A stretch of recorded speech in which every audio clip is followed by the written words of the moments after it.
many important boutique labels do we have that are black?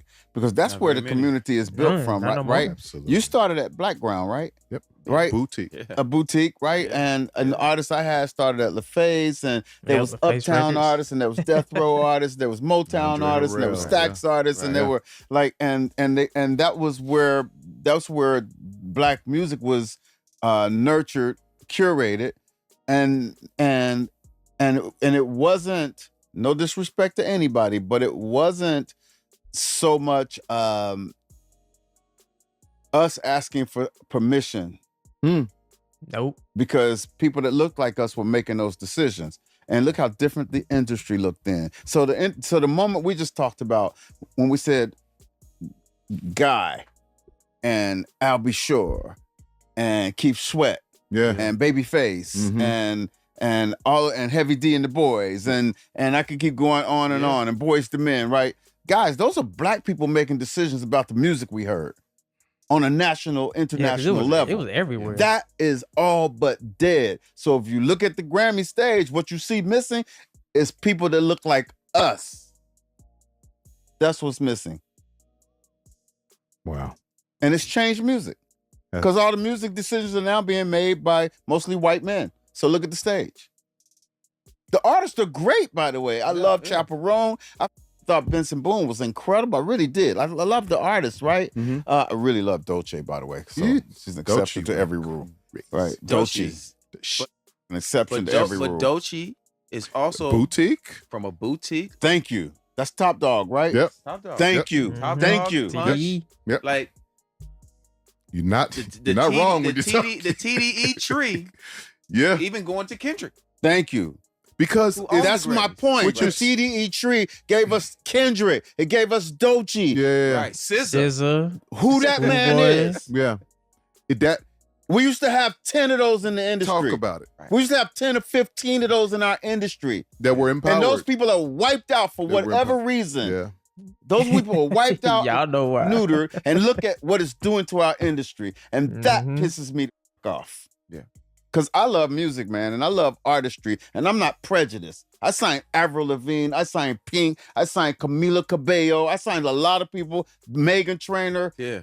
Talk your shit, man. Yeah. right? Okay. So I'm not Yeah. prejudiced. Yeah. I broke the Killers and I broke Fall Out Boy and the Bravery. I do this, right? Yeah. So I'm not talking from a racial prejudice standpoint. I'm saying, guys, there's something that's missing. It's us. We're missing, and it's pissing me off. And I want to see, and it ain't gotta be me.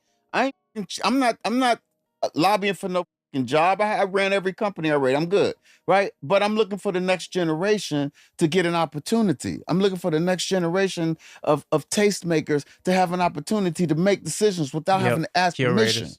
Yep. Because the decision that you make when you don't have to ask permission is a very different decision about music. Like, you feel me? Absolutely. Anyway, Yes, so sir. I'm on my soapbox, man. Let me Nah, chill out. No, listen. hey. Yeah. Preach. I'm on my soapbox. This is why We matter, man. this is why you were so important to come here. We matter. Think back to the 90s when you would hear a lot of black music on the radio from Boys to Men and even LaFace Records, how they had Usher and Timbaland had their indie label and they were putting out Aaliyah and Missy. There were a lot more boutique labels back then to put out these artists because, like he said, we were the ones that were making the decisions to get these records out. But as time goes on, the industry gets more corporatized. It gets more, advertisers want to come in and more money get into the situation. And a lot of these super big labels, like the distribution labels, eventually they squash out the boutique labels. Now, shout out to TDE, because the fact that TDE is able to operate how they've been operating and they produce some of the biggest artists for some of the biggest stages, from Dolce, Kendrick Lamar, Schoolboy Q, SZA, household names, even Isaiah Rashad, even down to the indie kind of like underground type of rap. They've covered all bases, and the fact that they've been able to do this over the last couple of years shows you that it can work, but you got to have the opportunity. And let's be honest, it takes money to really operate in this industry, and a lot of us really don't have the capital to run it, but we do have the ideas and we do have the art. Now, speaking just on LaFace Records, back in the day growing up in Atlanta, that was a label that was run out of the city. And, in the 90s, if you wanted a record deal or whatever, a lot of times you would have to go to New York. You have to go to LA, you have to go to these far out places. And LaFace Records was the first like record label that where you felt like, yo, they right around the corner. I mean, think about it. TLC, Outkast. Outkast, ladies and gentlemen, one of the biggest rap groups, one of the biggest inspirations in my music career. They come from that LaFace tree. If we didn't have these boutique labels, even like a Death Row, to get out there and sign, you know, a Tupac, get out there and sign a Dr. Dre, a Snoop Dogg, we wouldn't have that. And it's very hard to get a label off the ground now to produce those type of artists. And when you're able to produce those type of artists, you're able to make artistic decisions that don't just fall on, well, of course you're gonna think about the money, but you're not making it based on how is this gonna appeal commercially. It's just based on, look, this is what it is, this is what it sounds like. Think about Andre Harrell, Uptown Records, when Jodeci and stuff like that. Like in the 90s, it wasn't a thing to have your boy band group or boy group come out dressed like rappers. But that's essentially what Jodeci did. And with the big suits at the bigger labels, would they have made that decision to put out a Jodeci? I doubt it. But it is going to take that next generation of artists to really bring back the boutique label. And it's going to take the OGs, you know what I'm saying? The people that's been rapping, they're going to have to, some of them are going to have to get out the way and start that wave again. Because let's be honest, you have a lot of OGs right now, like they want to hold on to that position of power. They want to hold on to where they are instead of passing the torch to the next generation.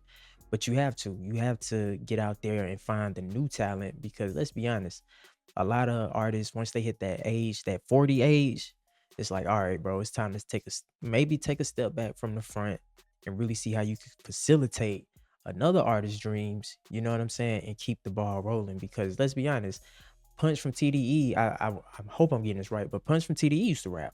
You feel me? And he owns the label, he runs the label or whatever, and look what he been able to pass down and produce as far as artistry goes. But I will say this is why when people talk about the 90s and 90s R&B and 90s music, it's because we had all of these boutique labels. It's because we had all these different sounds, whether it was coming from LA, New York, Atlanta. Like, it was so many people putting out music. But not only that, you had the people in the offices that looked like us that was saying, all right, we finna push the button on this and let this go.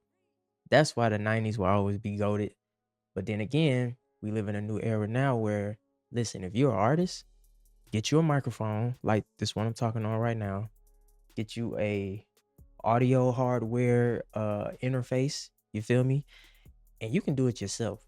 It will take longer, but I feel like, you know, the era of artists having to go out and seek opportunity, the opportunity is right there. If you have an iPhone, an Android, you have the opportunity right there in your hand. And as artists nowadays, unfortunately, nobody's gonna put it on your plate. Like, nobody's coming to your rescue nowadays, and they will only invest in you as an artist nowadays if you already have motion. So like I said, I pointed out all these things. You get those things and you grow your fan base organically, and that's another way you can do it. But yeah, man, it's the kid Reid. Until next time, ladies and gentlemen, make sure y'all be safe, stay carefree, and I'll catch y'all later. Peace.